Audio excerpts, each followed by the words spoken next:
Dan itu sama seperti memasukkan bara api ke dalam perut kita. Pelan-pelan. Jadi kalau kita pakai piring emas, piring perak makan tuh, kan bakso misalnya, ya, maka haram cara makannya tuh.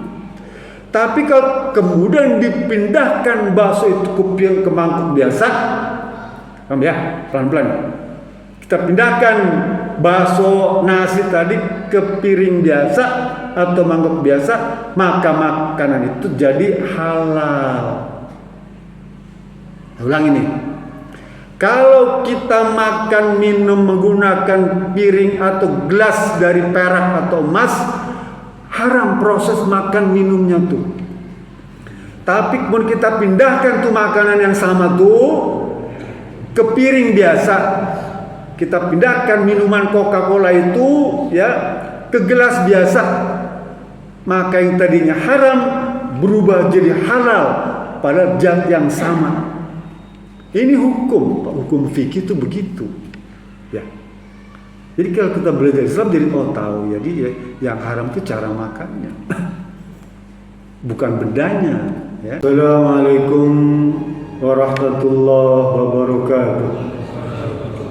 Bismillah, alhamdulillah, wassalatu ala rasulillah, wala hawla wala quwwata illa billah, amma ba'd. Di antara ciri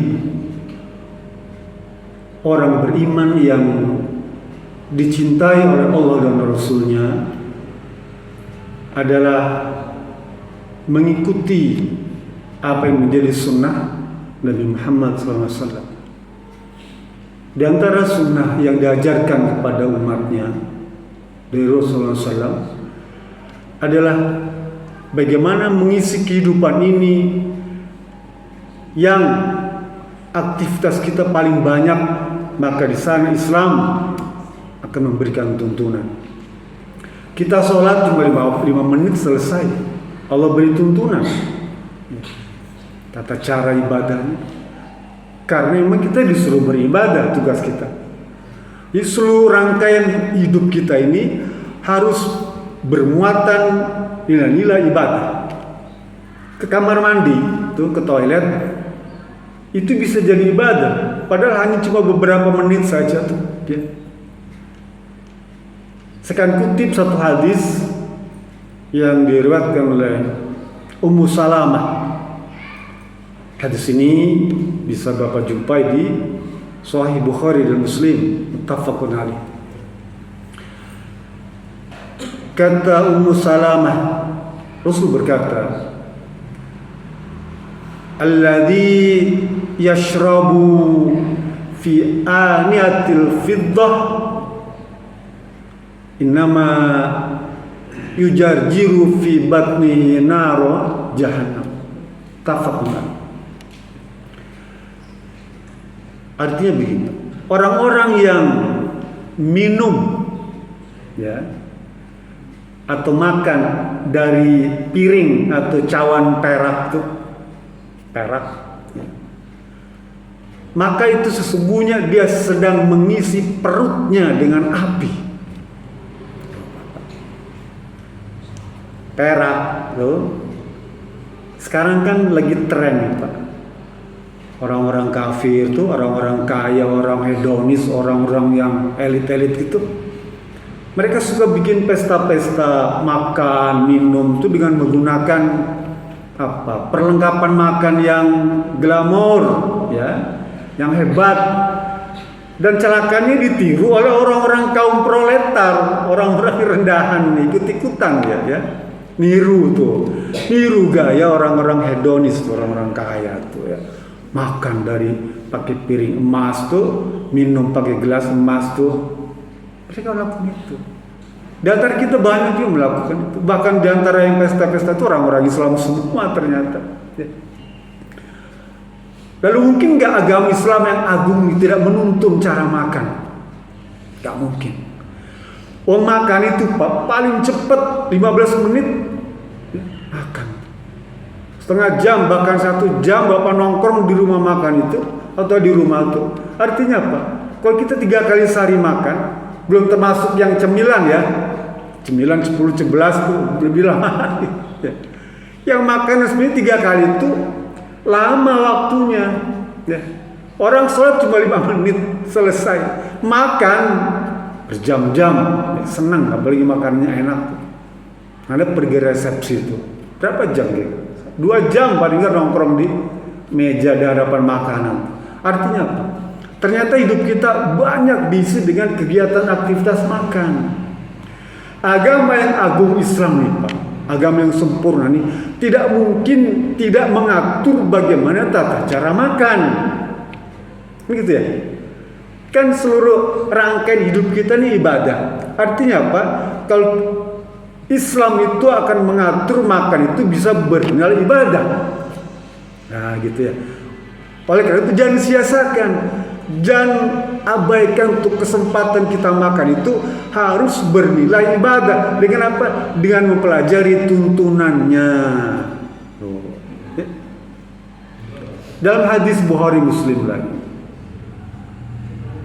kata Rasulullah, Samillah wakul biyaminik wakul mimma yalik. Wahai umatku, Rasulullah, Samillah, bacalah bismillah kalau mau makan tuh, makan minum tuh, ucapkan bismillah. Dalam hadis jumhur tidak perlu ditambah ar-Rahmanir-Rahim, cukup bismillah saja sudah cukup. Kata Imam Nawawi, boleh ditambah ar-Rahmanir-Rahim agar lebih sempurna. Kata Imam Nawawi, ya, Bismillahirrahmanirrahim. Boleh. Kalau baca bismillah doang boleh, gak apa-apa.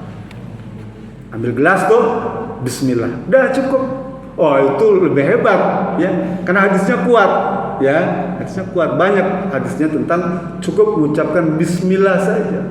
Tapi kalau mau lengkap ar-Rahmanir-Rahim boleh nggak? Boleh, enggak, tidak dilarang. Bahkan Rasul bilang kullu amrin ya idza yabda'u bihi la bismillahirrahmanirrahim faqad abtar ya. Segala urusan yang tidak dimulai dengan ucapan bismillahirrahmanirrahim maka dia sia-sia. Hadisnya boleh ya. Bismillah saja boleh ke orang yang beli itu, yang beli hewan itu kan bismillah, selesai. Tambah Allahu Akbar boleh ya. Minum bismillah cukup ya. Kamar mandi bismillah ya, cukup. Boleh. Jadi jangan kemudian wah harus lengkap, enggak. Kalau Bapak berpegang hadis yang kuat, cukup baca bismillah.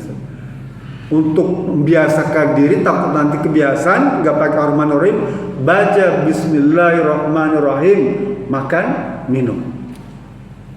Wakul biyaminik, dan makanlah menggunakan tangan kanan.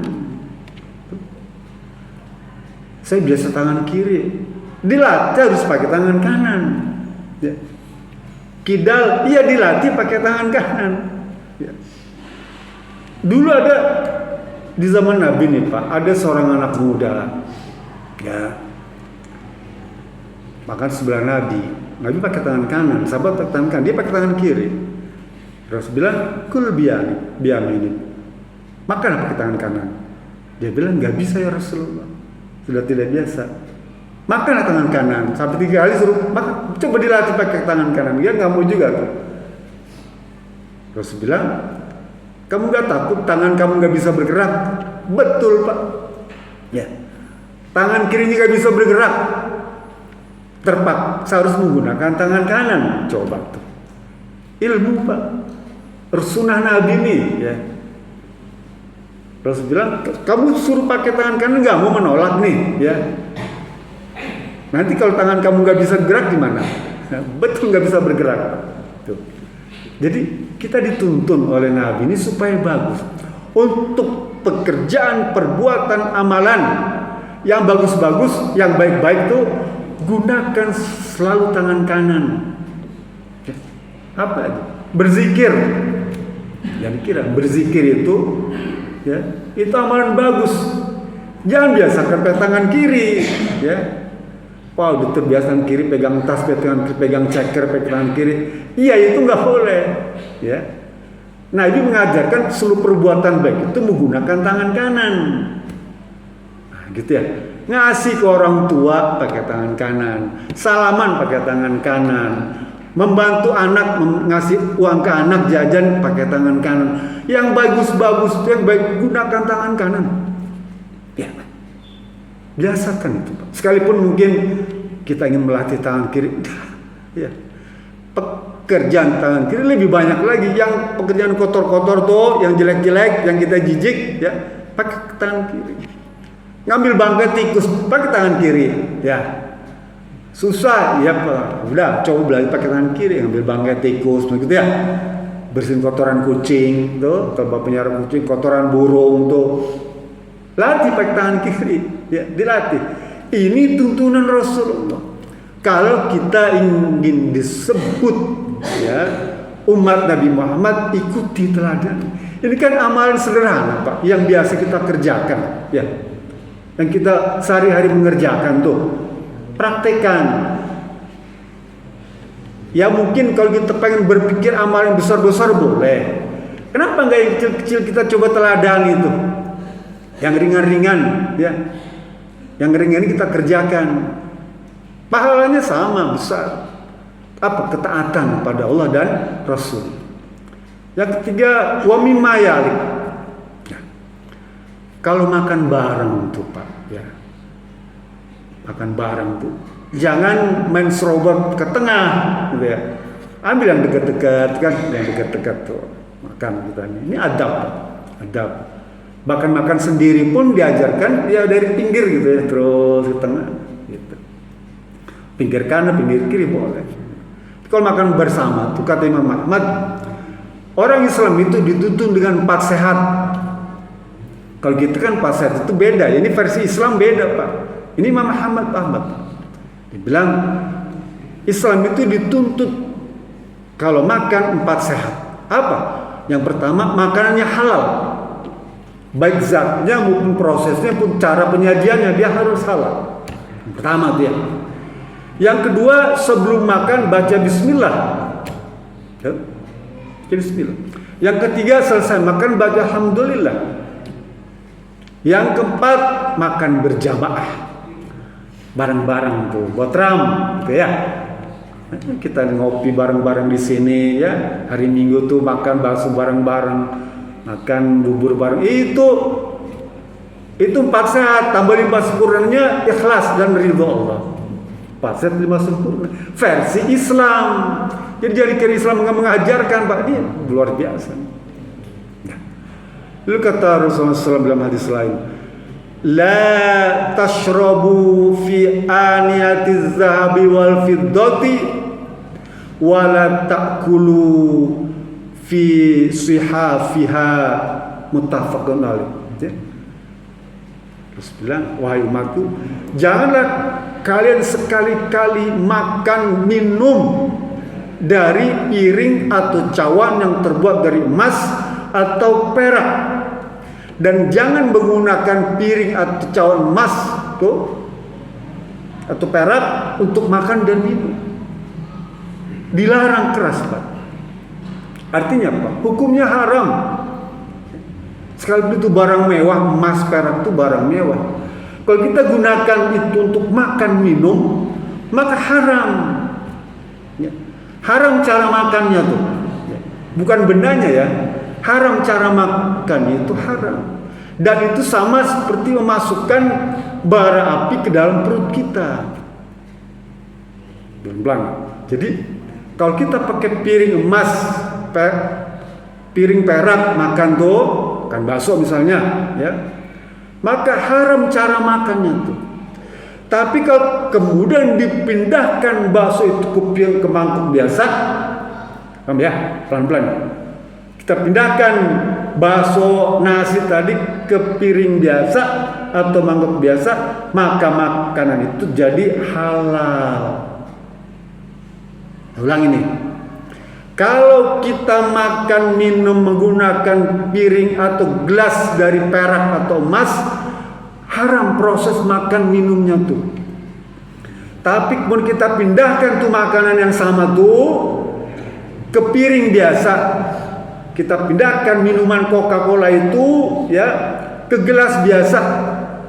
Maka yang tadinya haram berubah jadi halal pada zat yang sama.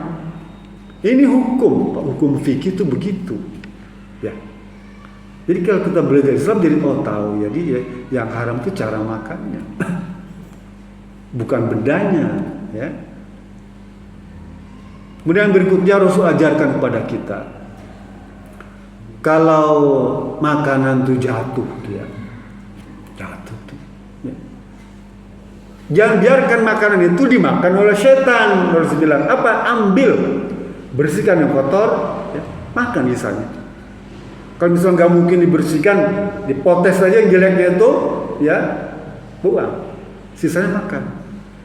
Jadi jangan membiarkan makanan itu jadi santapan syaitan. Kita tadi sudah membaca zikir Bismillah, itu artinya mengusir setan untuk makan barang kita.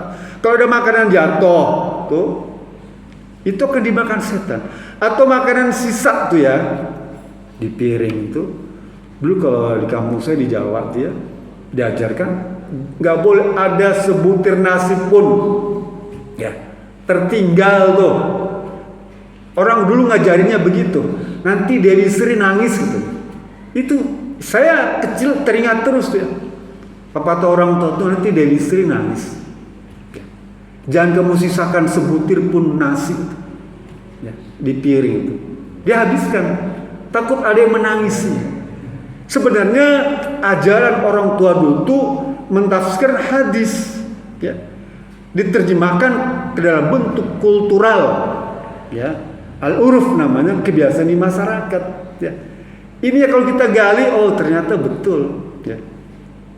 Dan itu di sana letak keberkahannya itu di sisa sebutir nasi, itulah letak keberkahannya. Kalau kita habiskan Pak, itu jadi barokah untuk semuanya. Bayangkan, kita makan sebulan, gara-gara tidak meninggalkan tuh sebutir nasi itu, maka makanan sebulan itu jadi barokah. Bahkan kemudian Rasul ajarkan lagi pada kita, disunahkan kalau kita tidak menggunakan sendok makan tuh ya, kita disunahkan untuk menjilati dia jempol telunjuk tuh ya, dijilat, dilamot. Itu sunnah. Bukan jijik, enggak. Ini makanan, makanan kita makan sendiri, kenapa mesti ya? Makanan bagi kita jilatin tuh, dilamotin. Ada sebagian sahabat tuh sampai piringnya tuh diputer, ya, habis sampai bersih. Karena di sana letak keberkahannya. Apa enggak pengen kita makan itu barokah? Apa itu barokah? Wakasratul khairi wa ziyadah. Melimpahnya kebaikan dan Allah akan lipat gandakan lagi kebaikan itu.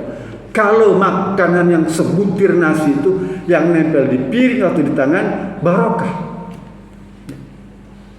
Jadi Islam nih Pak, kalau kita memanfaatkan hadis-hadis ini Pak ya, Rasul menjamin tentang kesehatan tuh ya, gara-gara makanan itu ya, gara-gara makanan itu Allah jamin, Rasul jamin kesehatan kita.